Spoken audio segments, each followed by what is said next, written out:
yang sampai sekarang belum terwujud. Oke. Saya sebenarnya ingin membuat buku sendiri Ya. untuk bercerita tentang siapa sih saya Iya. sebagai bekal kepada anak-anak saya nanti ke depan ataupun cucu saya, sebenarnya siapa saya. Ya, tapi ini sudah bisa dibongkar. Ya, ini dibongkar di sini. Jadi sejarah singkat bagi saya juga bahwa ini disebarluaskan. Jadi saya lahir besar di Papua. Di Papua? Papua. Saya lahir besar di Papua. 11 April 1974. Saya bersamaan akhirnya dengan Pak Bupati. Beliau 11 April juga. Di tahun yang berbeda. Saya maksudnya dari Papua, terus tugas melanjutkan pendidikan. Ya. Kok tiba-tiba nikahnya di Makassar? Saya istri saya itu adalah adik kelas saya. Tugasnya di Takalar. Adik kelas dari STPDN. Oh, iya. Junior. Iya. Kemudian Berapa lama jadi sekda? 4 tahun. 4 tahun. Ya, lumayan. Kita masih dulu. Kemudian pindah lagi ke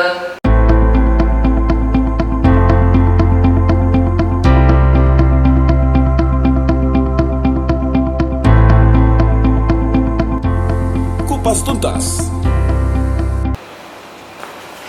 Assalamualaikum warahmatullahi wabarakatuh. Selamat pagi pemirsa Nini TV.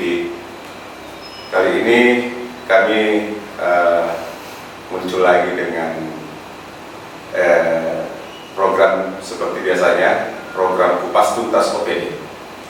Nah, sudah beberapa OPD yang kami kupas tuntas di Kabupaten Majo. Nah, kali ini kita coba ngobrol santai sambil fokus pada program-program salah satu OPD yang menurut saya juga vital. Ya, OPD ini sebagai mata, telinga dan pesan ya seorang pimpinan atau bupati dan wakil bupati di kabupaten ini. Nah, apapun pikiran-pikiran bupati, apapun pikiran-pikiran wakil bupati, atau secara keseluruhan apapun yang terjadi pada Kabupaten Majo ini, seharusnya dinas ini atau OPD ini bisa menjadi pintu untuk mempertanyakan itu. Nah, di studio Medium TV sudah hadir narasumber kita. Beliau adalah Dr. Andes Dwi Aprianto SHMP MSI. Beliau adalah Kepala Dinas Komunikasi Informatika dan Statistik. Assalamualaikum warahmatullahi wabarakatuh. Waalaikumsalam warahmatullahi wabarakatuh. Pak Kadis. Siap. Alhamdulillah sehat. Wah, itu yang penting itu. Siap. Nah, ini di program ini ya sebenarnya program ini sangat bersentuhan dengan bidang atau OPD Pak Kadis sebagai Kadis Kominfo. Ini dalam rangka keterbukaan informasi publik. Nah, kita coba menyuguhkan ke masyarakat Kabupaten Majo, khususnya tentunya pada umumnya masyarakat Sulawesi Selatan dan Indonesia, soal bagaimana kerja-kerja pemerintahan Kabupaten Majo yang dikenal dengan tagline PAMASE. Kedua, progres apa saja yang sudah dicapai oleh pemerintahan PAMASE ini. Nah, tapi sebelum itu mungkin saya lebih akrab manggilnya Dinda Kadis. Siap. Gitu. Siap. Ya, mungkin bisa memaparkan dulu program dan target Dinas Kominfo secara keseluruhan, secara singkat tentunya, secara padat, mewakili pikiran-pikiran Pak Bupati dan Wakil Bupati. Silakan, Dinda Kadis. Aplikasi PDAM Info merupakan aplikasi yang dihadirkan oleh PDAM Kabupaten Majo untuk berkomunikasi dari pelanggan PDAM hingga masyarakat umum. Aplikasi ini dapat digunakan dengan cara mendownload melalui Google Play Store. Melalui aplikasi ini, pelanggan dapat melaporkan keluhan, mengetahui tagihan, serta melakukan transaksi pembayaran air setiap bulannya. Selain melaporkan keluhan terkait layanan, juga telah dilengkapi fitur pendaftaran bagi calon pelanggan yang ingin mengajukan menjadi pelanggan PDAM.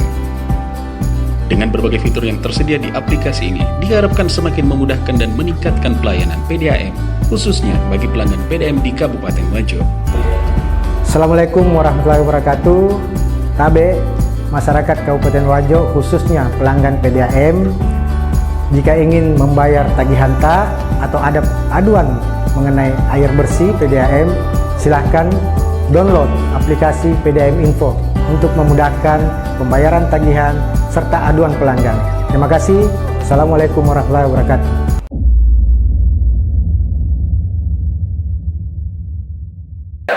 Terima kasih untuk teman-teman dari Medu TV yang sudah tersebar di seluruh Indonesia, berita-berita dan hal-hal lain yang bernilai positif bagi masyarakat untuk keterbukaan informasi. Ya, saya mengapresiasi positif terhadap kegiatan yang dilakukan pada hari ini. Ya.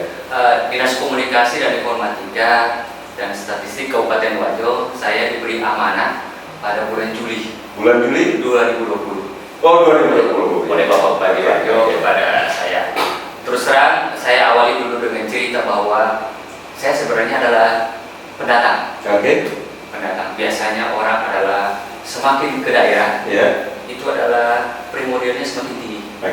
Tingkat kedaerahannya semakin kuat. Tapi semakin ke pusat, maka akan semakin profesionalnya semakin tinggi. Tetapi di Wajo tidak seperti itu. Oh ya? Tidak seperti itu. Iya. Benar. Beliau menempatkan orang sesuai dengan kompetensi. Iya. Saya merasa hal itu terjadi kepada saya. Saya dulu berpikir bahwa tidak akan mungkin, dan saya juga memang tidak mempunyai cita-cita sampai setinggi seperti sekarang. Iya. Tidak pernah berpikir menjadi kepala dinas. Iya. Dengan ada yang ada di benak saya seperti itu. Nah, ternyata salah kira. Iya. Jadi tadinya saya kira, sekarang salah kira. Oke. Jadi akhirnya beliau menunjuk saya pada Juli 2020 untuk amanah itu. Nah, kami di Dinas Komunikasi dan Informatika dan Statistik itu ada menjalankan kepada 3 urusan. Urusan komunikasi dan informatika, urusan persandian, dan urusan statistik. Di komunikasi dan informatika, kalau di dalam struktur organisasi dia terpecah 2. Dia menjadi humas dan komunikasi publik. Humas dan komunikasi publik. Satu lagi adalah informatika dan persandian. Jadi persandian digabung lagi jadi satu. Informatika persandian ya. Statistik berdiri sendiri. Statistik berdiri sendiri Nah, itulah tugas-tugas yang menjadi kami diberi amanah oleh beliau. Nah, kalau mendengar pembagian tadi, humas, terus informatika dan persandian, terus statistik. Ini kalimat-kalimat yang menurut saya asing, ya tidak terlalu populer lah di masyarakat. Tapi malah ini yang sebenarnya punya peran penting dan punya andil yang sangat besar menurut saya di pemerintahan secara kedaerahan dan begitu secara nasional. Pertama soal persandian. Persandian mungkin ini tidak populer di masyarakat. Tapi persandian itu menjadi tanda kutip bahwa ya namanya sandi, orang bilang bahasa kasarnya kode. Sandi, kode.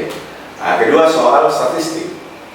Statistik ini kerja peran, sesuatu yang tidak populer juga di masyarakat, tapi ini menjadi jantung ketika saat daerah, provinsi atau nasional melakukan pesta politik segala macam. Nah, ini sumbernya dari sini, penduduk, ya kan? Penduduk, jumlah penduduk, letak penduduk, nomor induk penduduk, segala macam. Karena pun ini kan masih ada lintas OPD di Capil, gitu kan? Tapi kan statistik lebih banyak menangani pertama jumlah penduduk, terus bagaimana perkembangan income per kapita, gitu kan? Dan segala macam gitu. Bagaimana menurut ini?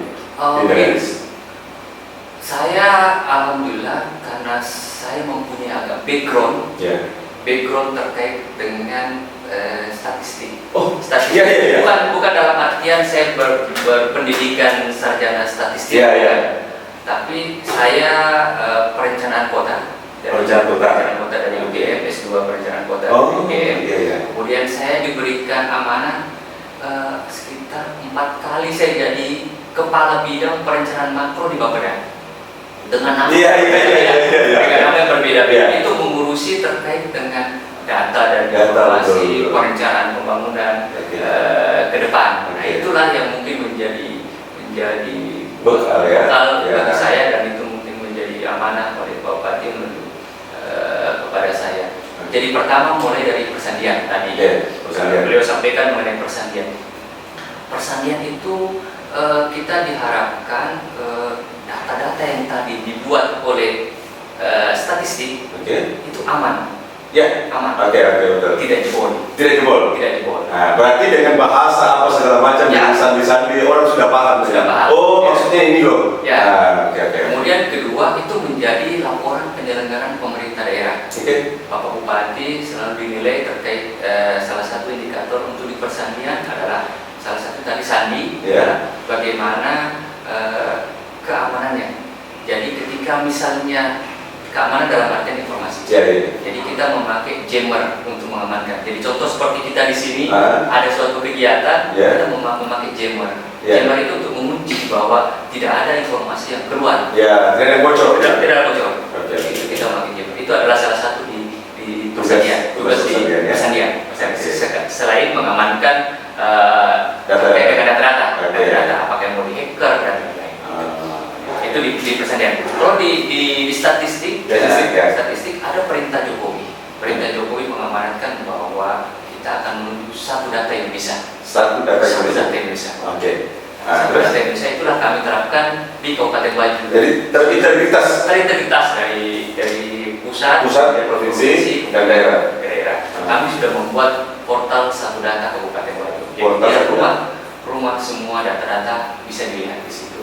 Jadi bukan saja di jumlah penduduk, semua data Iya, termasuk PDRB, termasuk PDRB, apa segala macam. pertumbuhan ekonomi. Jadi ada sekitar, kalau dihitung-hitung ada sekitar 652 data. 652 data. yang Di harus aplikasi apa itu? dalam aplikasi portal satu data. Portal satu data. Kabupaten Bajo. Jadi contoh misalnya data untuk dibuat untuk perencanaan pembangunan setiap tahunan itu sesuai dengan Permendagri 86 2017. Ada lagi data terkait dengan SPM, standar pelayanan minimal. Ada data lagi terkait dengan Sustainable Development Goals. Ada lagi data itu. Jadi data-data itu setiap tahun harus dibuat dan harus dilaporkan. Itulah kami dari statistik harus berkoordinasi. Selain teman-teman kepada teman-teman BPS. BPS itu dalam statistik beliau adalah pembina data.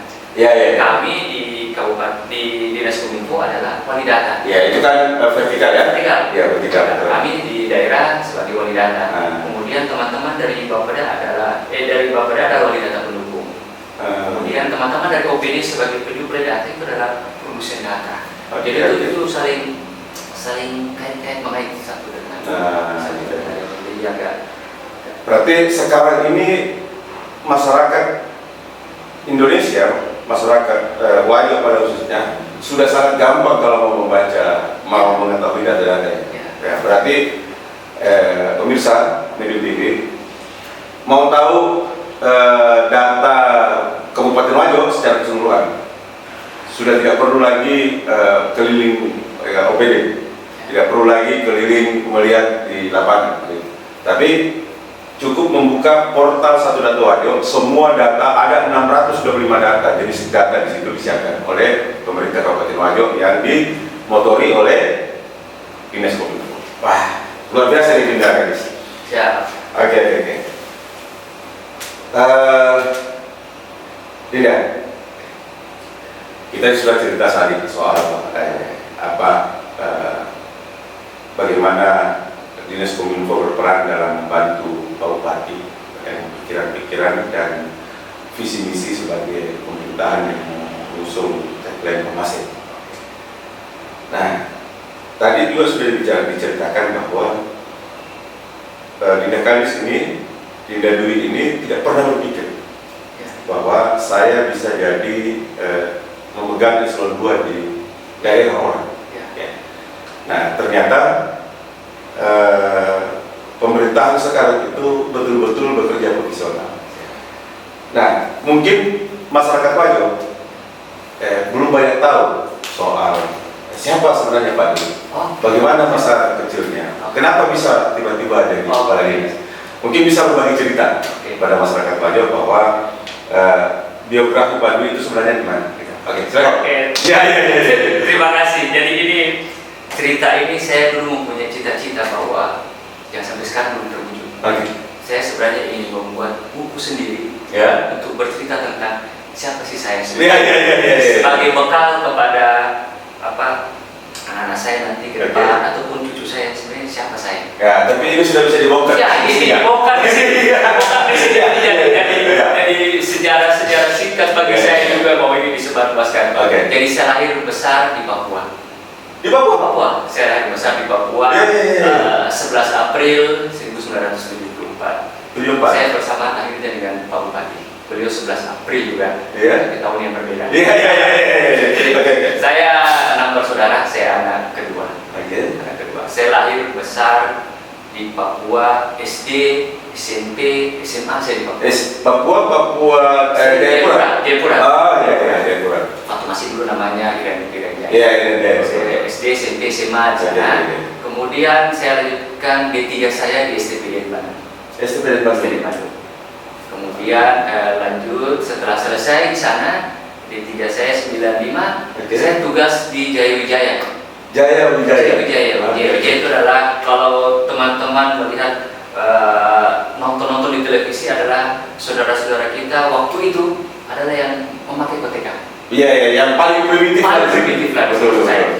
Saya dulu staf pertama adalah staf di PMD, Pemberdayaan Masyarakat Desa. Kemudian menjadi sekretaris kecamatan. Kecamatan di Gerime, kemudian pindah lagi sekretaris kecamatan yang 2 kali saya menjadi sekretaris. Di Jayawijaya itu. Iya. 99 saya melanjutkan sekolah ke Institut Ilmu Pemerintahan Jakarta. Institut Pemerintahan Jakarta, kemudian saya menikah 2000 dengan istri saya. Di mantan pacar saya. Di Makassar. Di Almarkas. Maksudnya dari Papua, terus tugas melanjutkan pendidikan. Kok tiba-tiba nikahnya di Makassar? Istri saya itu adalah adik kelas saya. Tugasnya di Takalar. Adik kelas dari STPDN. Junior. Jadi itu. Jadi saya menikah di Almarkas, kemudian 99. Saya 2000 selesai. Kemudian saya pindah lagi, saya kembali lagi tugas di Papua. Tahun 2001 saya tugas lagi di Papua. Saya IP, saya kemudian pindah ke Sengkang. 2001 saya pindah ke Sengkang. 2001 sudah pindah ke Sengkang. Menarik. Sekarang di Sengkang sudah hampir 21 tahun kalau misalnya. Kenapa bisa memilih Sengkang? Mertua saya adalah orang Sengkang. Di situ cikal bakal ya. Oke. Saya di sini, saya pertama kali ditugaskan adalah di Otodes dulu namanya. Otonomi Desa. Betul. Kemudian saya menjadi seklur di Majalengka Parang. Kemudian lurah di Watalipue. Kemudian kepala subbidang diklat di DKD. Kemudian saya lanjut lagi. Dari situ saya S2 pergi sekolah di UGM. Kemudian kembali saya diamanatkan untuk menjadi sekretaris kecamatan di Tanah Sindoro.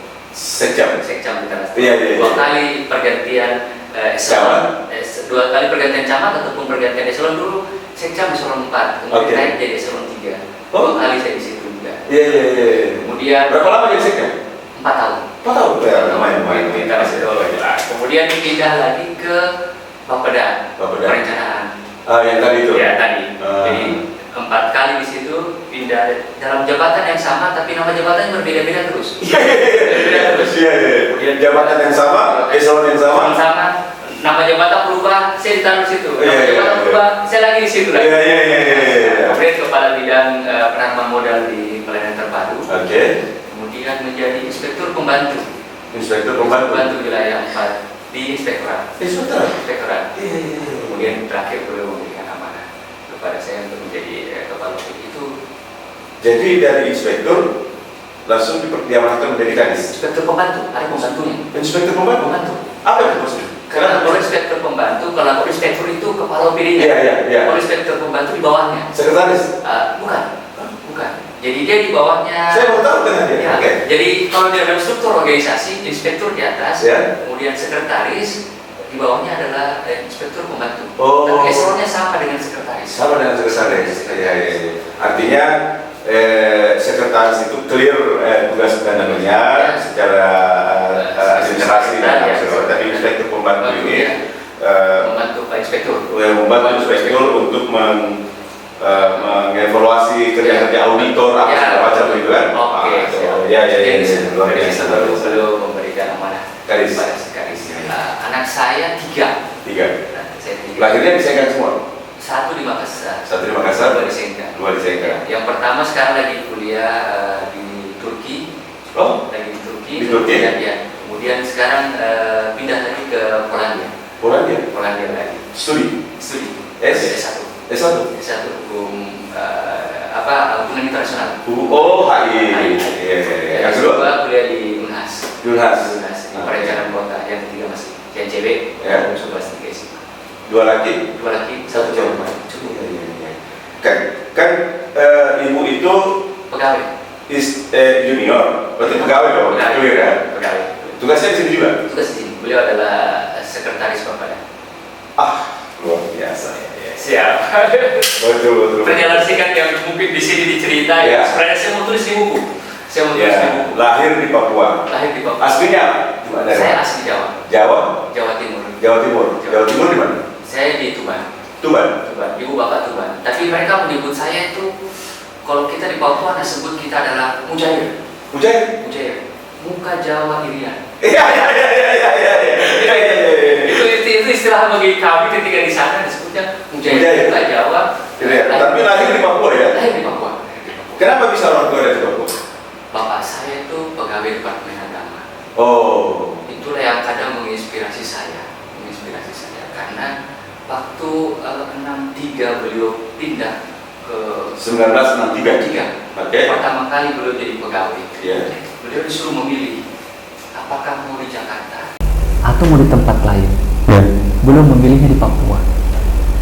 Jadi orang tua memilihnya memang Papua. Memang pilihan dia. Pilihannya dia di Papua. Iya. Saya juga kaget kenapa sampai sekarang saya bertanya kenapa Orang tua itu. orang tua mau memilih di Papua. Waktu itu pilih Papua. Di Papua. Di Iya. tempat lain itu tidak ada yang mau pilih Papua. Iya. Dia maunya pergi ke Papua. Akhirnya dapat gelar Mujair. Akhirnya dapat. Iya. Begitu. Oke. Dinda Kadis. Siap. Pemerintahan Pak Mase ini dikenal dengan 25 program kerja nyata. Mungkin bisa dijelaskan karena kan kita sudah ngobrol juga dengan beberapa OPD yang sudah terlewatkan. Tapi kan kita mau membaca apa pikiran Bupati dan Wakil Bupati sampai memunculkan 25 program kerja ini. Kedua, filosofinya 25 program kerja ini apa sebenarnya? Silakan. Pak Bupati ingin beliau sudah waktu beliau terpilih ketika kampanye, beliau sudah selalu mengamanatkan kepada kita semua, bahwa beliau akan membuat pemerintah yang amanah. Karena tagline-nya beliau adalah amanah. Itu adalah tagline yang besar beliau. Pak Mase, pemerintah amanah menuju wajah yang maju dan sejahtera. Itu Pak Mase. Di luar pada singkatan nama beliau. Iya. Jadi beliau mempunyai cita-cita tiga kata besar, 3 kata kunci, amanah, kemudian maju dan sejahtera. Itulah yang sudah diterjemahkan ke dalam 25 kerja nyata. Jadi setiap OPD mempunyai tugas pokok dan fungsi. Untuk kita adalah pembantu beliau. Itu yang harus dipahami. Kita sebagai pembantu beliau harus mensukseskan dan mewujudkan cita-cita besar beliau. 25 kerja nyata ini sudah muncul saat beliau belum dilantik atau setelah dilantik? Ketika beliau kampanye sudah mulai. Oh, berarti sebelum dilantik? Sudah sebelum dilantik. Sudah ada 25? Sudah belum ada. Hanya beliau mau kristalisasi nanti setelah terpilih. Oh, setelah terpilih. ya, Karena setelah jadi baru beliau bisa menetapkan visi misi dan program kegiatan. Iya. Jadi dia memilih 25 program kerja nyata. Nah, ternyata begitu beliau masuk, tantangan beratnya adalah merampingkan OPD. Ya kan? Ya. Gitu, dari 39 menjadi 27. Wah, ada 12 OPD. Jadi istilahnya adalah dengan pemangkasan organisasi, maka tidak diharapkan bahwa organisasi menjadi lebih ramping, lebih cepat bekerja, lebih gesit bekerja. Dia memangkas birokrasi yang dulu mungkin jalurnya berliku-liku, menjadi beliau berprinsip adalah lebih cepat, lebih mudah, dan lebih murah. Pelayanannya akan lebih seperti itu. Dari 25 itu Diskominfo di nomor berapa? Diskominfo nomor 2. Nomor 2 untuk visi misi. Untuk pencapaian visi misi nomor 1 kami di visi pemerintah meningkatkan tata kelola pemerintahan yang baik. Ya, maksudnya nomor Tapi nomor 2 itu adalah nomor 2 terkait dengan janjinya beliau.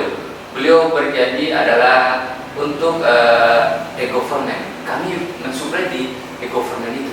Oh, gitu. Itu nomor 2. Oke. Jadi kita mendukung Pak Bupati untuk keterwujudan elektronik government. Termasuk apa yang kita lakukan hari ini? Apa yang kita lakukan hari ini? Keterbukaan informasi publik. Nah, makanya semua OPD diminta oleh program ini untuk memaparkan dan menyampaikan ke masyarakat apa sih sebenarnya OPD. Nah, dinas kesehatan apa kerjanya, apa targetnya. Inilah salah satu bentuk keterbukaan informasi publik. Dan salah satu yang menyebarkan adalah alhamdulillah. Terima kasih. Ada beberapa penghargaan. Saya dengar ada 4 yang didapat oleh Diskominfo. Apa saja? Bagaimana proses? Kami dari luar itu ada dari media.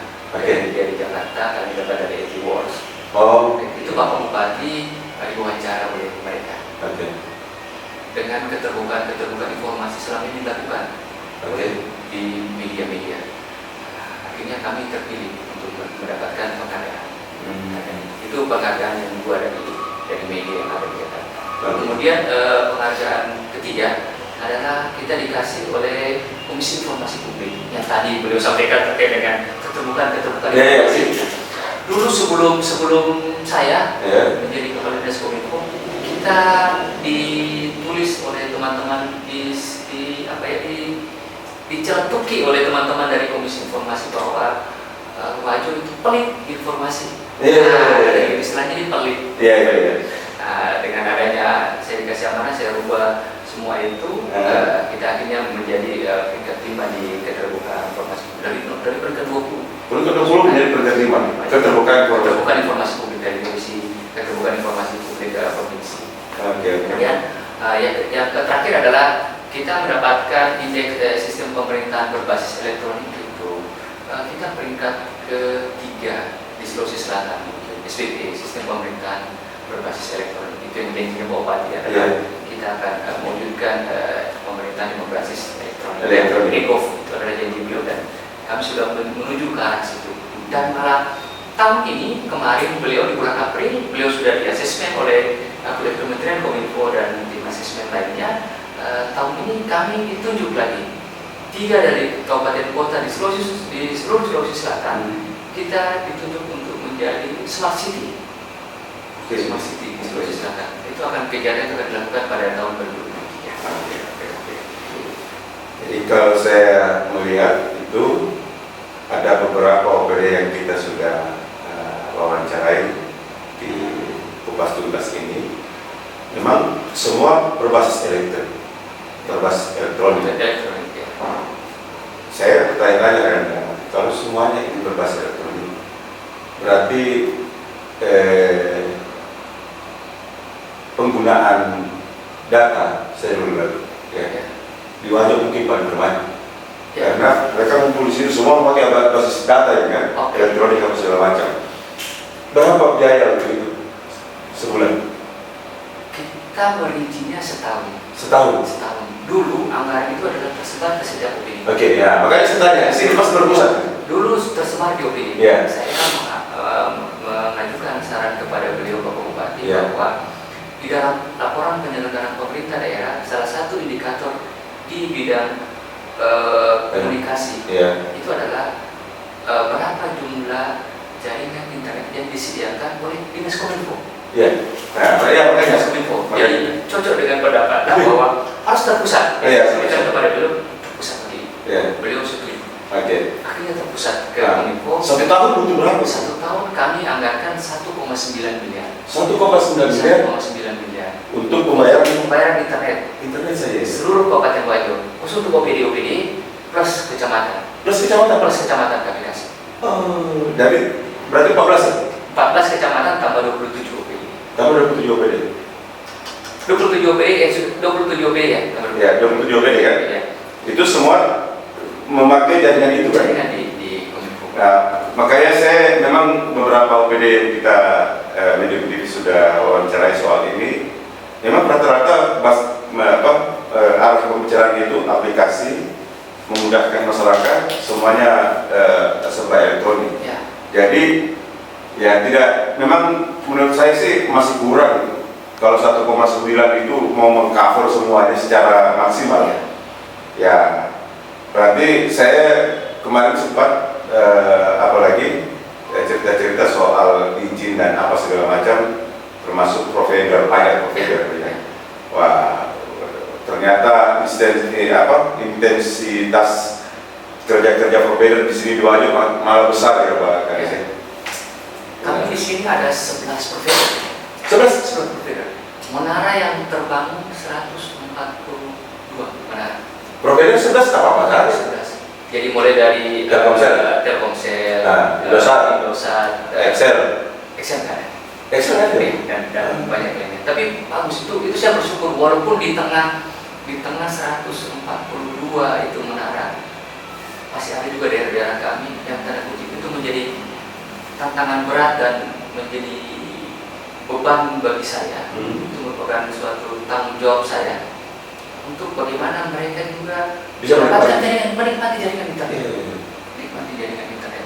Menurut Pak Kadis, di semua wilayah, di titik wilayah dan sudut-sudut Kabupaten Wajo, sisa berapa persen daerah yang tidak bisa menikmati jaringan internet? Kalau dari jumlahnya sekitar 20-an. 20%? Bukan 20%, 20 titik. 20 titik. 20 titik. Ada kategori-kategori yang 2G, ada Ya. yang 3G, ada Ya. yang sama sekali blind spot. Dan sama sekali. Yang blind spot sama sekali ada berapa titik? Ada 8. Berapa titik? Solusinya? Kami sampai sekarang belum ada. Belum ada. Belum ada kami. Karena kami sudah mencoba menawarkan ke para provider. Malah kami mencoba ke Kementerian Kominfo, ke Bakti juga kami sampaikan. Rupanya hal itu masih tanda kutip kami tidak masuk ke daerah 3T. Terluar, tertinggal, dan terpencil. Iya. Nah, itu 3T Itu persoalannya. Persoalannya itu. Jadi kami lagi mencoba dengan beberapa perusahaan-perusahaan yang bergerak terkait dengan teknologi informasi. Ini saya lagi menunggu apakah perusahaan itu akan mau datang kepada kami untuk pergi dia akan mencoba membangun tower-tower ini untuk mengatasi itu. Sebenarnya secara teknis bisa ada solusinya, gitu. Cuman persoalannya Wajo ini tidak masuk dalam kategori 3T itu. Terluar, tertinggal, Ya. terpencil, tidak. Ya.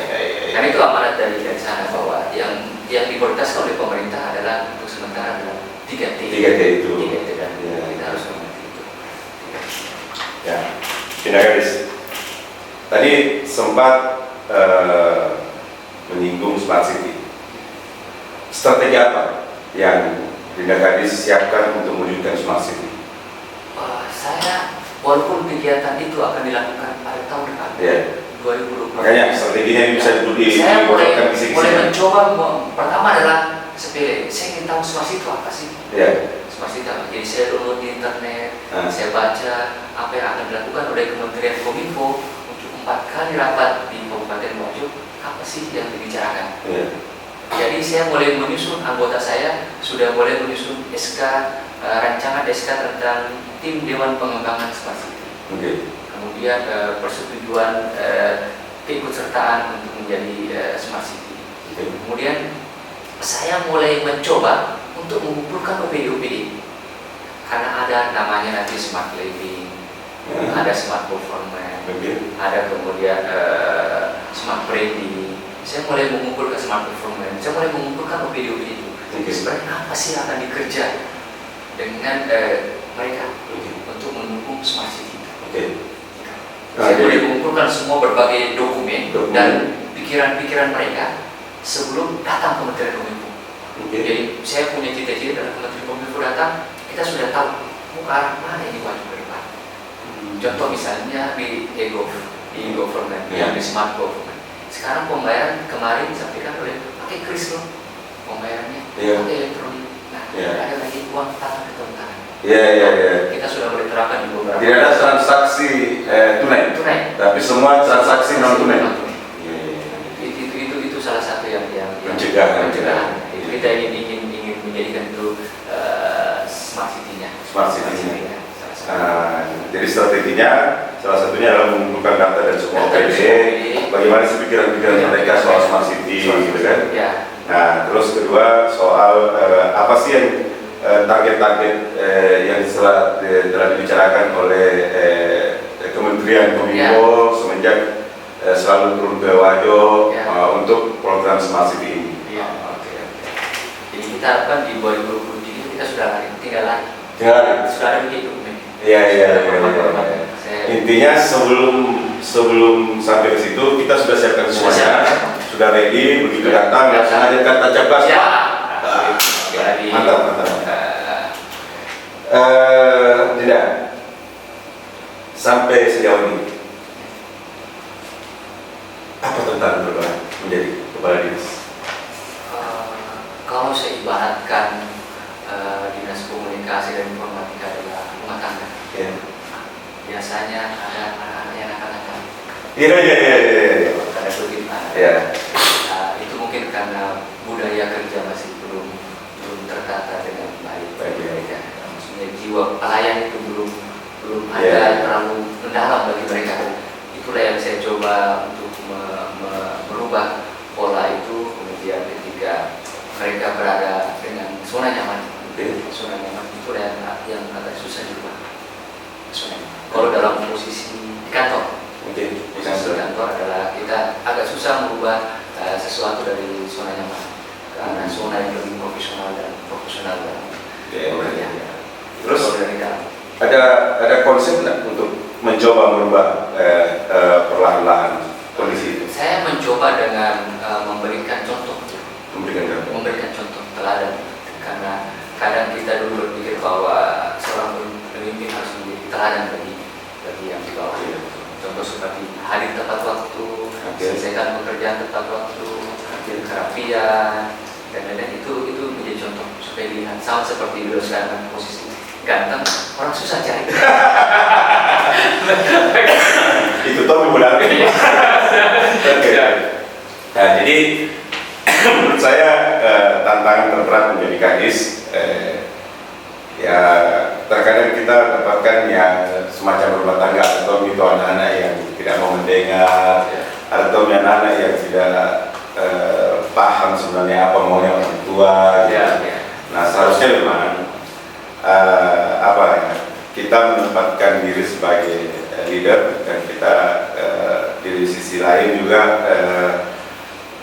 staff atau karyawan kita menempatkan dirinya sebagai karyawan atau bawahan gitu kan. Apapun kondisinya, suka tidak suka, kalau sudah menjadi sudah mendapatkan pada posisi itu, ya kita harus kerja profesional. Oke, siap. Tadi profesional dan proporsional. Iya. Nah, gadis, terakhir apa pesan-pesan dengan gadis untuk sesama lintas OPD? Pertama, untuk mensukseskan program Smart City, dan kedua untuk mensukseskan cita-cita pemerintahan Pak Mas. Oke. Silakan. Kami dari Kominfo pertama adalah siapkan data yang baik, data yang valid, data yang relevan. Setiap OPD harus punya data itu. OPD harus punya data itu. Tunjukkan kinerja itu dan sebarluaskan kepada seluruh masyarakat bahwa pemerintah itu hadir untuk melayani masyarakat. Pemerintah diciptakan untuk melayani mereka. Kalau istilahnya beliau dulu adalah bagaimana kita menjadi tempat bersandar bagi masyarakat ketika berkeluh kesah dan tempat untuk kita memberikan solusi ketika mereka susah. Itu yang perlu kita sampaikan kepada Terus masyarakat. untuk pesan dan penekanan untuk masyarakat Kabupaten Wajo sebagai pengguna media sosial dan internet tentunya. Bagaimana supaya ini betul-betul sosial media dan internet itu bermanfaat positif sebenarnya, karena tujuan diadakannya itu adalah bagaimana supaya betul-betul mempermudah masyarakat dan mempunyai nilai positif pada masyarakat. Silakan Pak. Dengan kita sekarang posisi keterbukaan informasi semakin luas, internet gampang dipakai lewat HP saja. Marilah kita bijak bersosial media. Jangan terpancing untuk menyebarluaskan informasi yang tidak jelas dan ataupun kita tidak yakini bahwa kebenarannya berita itu kita harapkan. Tapi kalau berita baik, sebarkan sebanyak mungkin. Itu akan menjadi amal jadi kita. Terima kasih banyak. Kita sudah ngobrol panjang dan saya menganggap bahwa masyarakat Wajo sudah tertambah ilmunya dengan obrolan kita dan informasi-informasi banyak ditahu dari obrolan kita ini. Sekali lagi terima kasih banyak. Oke, siap. Sukses selalu. Amin. Kita sudah ngobrol panjang dengan Kadis Kominfo Kabupaten Wajo. Ada beberapa yang saya harus garis bawahi, bahwa yang paling menarik itu adalah untuk mengetahui apa dan mengapa dan apa saja soal Wajo. Kita tidak perlu capek-capek, kita tinggal ambil HP dan mengetik portal Satu Data Wajo. Semua soal data dan perkembangan Wajo itu kita sudah bisa tahu. Kedua, dari obrolan kami ini saya menangkap bahwa yang ditekankan beliau sebagai Kadis Kominfo, Persandian dan Statistik, beliau meminta ayolah kita taat asas regulasi, dan yang paling penting adalah semua apapun kerjaan kita harus baik data, karena sejago apapun kita kalau tanpa data, yakin bahwa itu tidak akan maksimal hasilnya. Begitu. Oke. Ya. Terakhir, pertanyaan saya mendapat pesan bahwa beliau hanya bilang siapapun pemimpin kita saat ini, nah itu yang kita dukung. Persoalan belakang ya silakan. Terima kasih. Kita akan ketemu dengan OPD yang berbeda, dengan topik yang berbeda, tentunya dengan waktu yang berbeda. Assalamualaikum warahmatullahi wabarakatuh.